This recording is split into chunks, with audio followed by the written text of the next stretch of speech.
வைக்கிறேன் இன்னைக்கு நானு. அதனால ஒவ்வொரு மகளிருக்கும் சொல்றேன், நிறைய பேர் வீட்டுல அப்படிதான் குடிகாரங்க இருக்கிறாங்க, பிள்ளைங்களோட வாழ்க்கை வீணா போகுது. எல்லாரும் சேர்ந்து நம்ம நினைச்ச கனவை நிறைவேற்றணும் நம்ம அண்ணனுக்காக.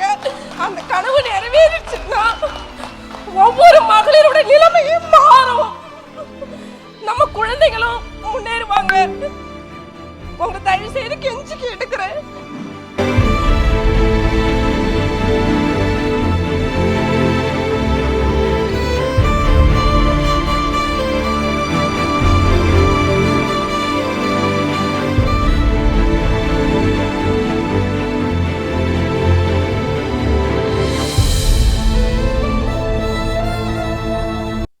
தயவு செய்து யாரும் குடி மது மறையணும்னு சொன்னா நம்ம நினைச்ச கனவு நிறைவேறணும். நம்ம அண்ணனை அந்த இடத்துக்கு கொண்டு வந்தால் மட்டுமே தான் அந்த மது மாறும், இல்லைன்னா மாறாது.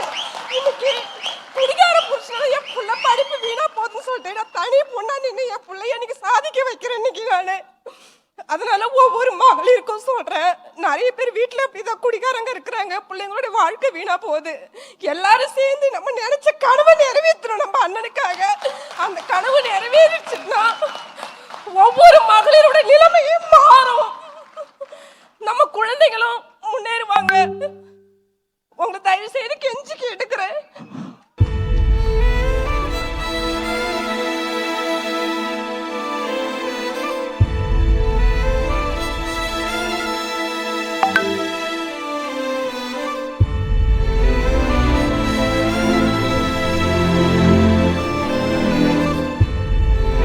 நீட்டு மட்டும் தான் உலகமா? படிப்பில் சாதிக்கணும் தான், படிப்பும் சாதனை தான். பட் அதுக்காக பர்டிகுலராக ஒரே ஒரு படிப்பில் மட்டும் நம்ம அச்சீவ் பண்ணியே ஆகணும் அப்படின்னு நினைக்கிறது ஒன்றும் சாதனை கிடையாது.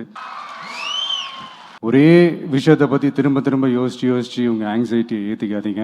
அவ்வளோ ஸ்ட்ரெஸ்ஃபுல் ஆக வேண்டிய அவசியம்லாம் ஒன்றுமே கிடையாது. படிப்பில் சாதிக்கணும் தான், படிப்பும் சாதனை தான், அதான் மறுக்கல.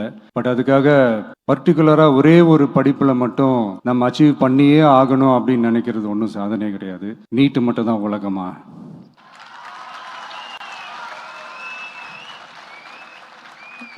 நீட்டை தாண்டி இந்த உலகம் ரொம்ப ரொம்ப பெருசு. அதில் நீங்கள் சாதிக்க வேண்டியது பல விஷயங்கள் இருக்கு. அதனால இப்போவே உங்கள் மைண்டை ரொம்ப ஸ்ட்ராங்காக வச்சுக்கோங்க, டெமோக்ராட்டிக்காக வச்சுக்க கற்றுக்கோங்க. ஏன்னா டெமோக்ரஸின்னு ஒன்று இருந்தால் தான் இந்த உலகமும் சரி, இந்த உலகத்தில் இருக்கிற எல்லா ஃபீல்டும் சரி, ஒரு ஃப்ரீடமாக இருக்க முடியும். அது மட்டும் இல்லை, ஒரு முறையான ஒரு டெமோக்ரஸி இருந்தாலே போதும், எல்லாருக்கும் எல்லாமும் ஈக்குவலாக கிடைக்கும். அதனுடைய ஃபர்ஸ்ட் ஸ்டெப்பாக உங்கள் வீட்டில் இருக்கிற எல்லாருக்கிட்டையும் சொல்லுங்கள், அவங்கவுங்களுடைய ஜனநாயக கடமையை ஒழுங்காக செய்ய சொல்லுங்கள்.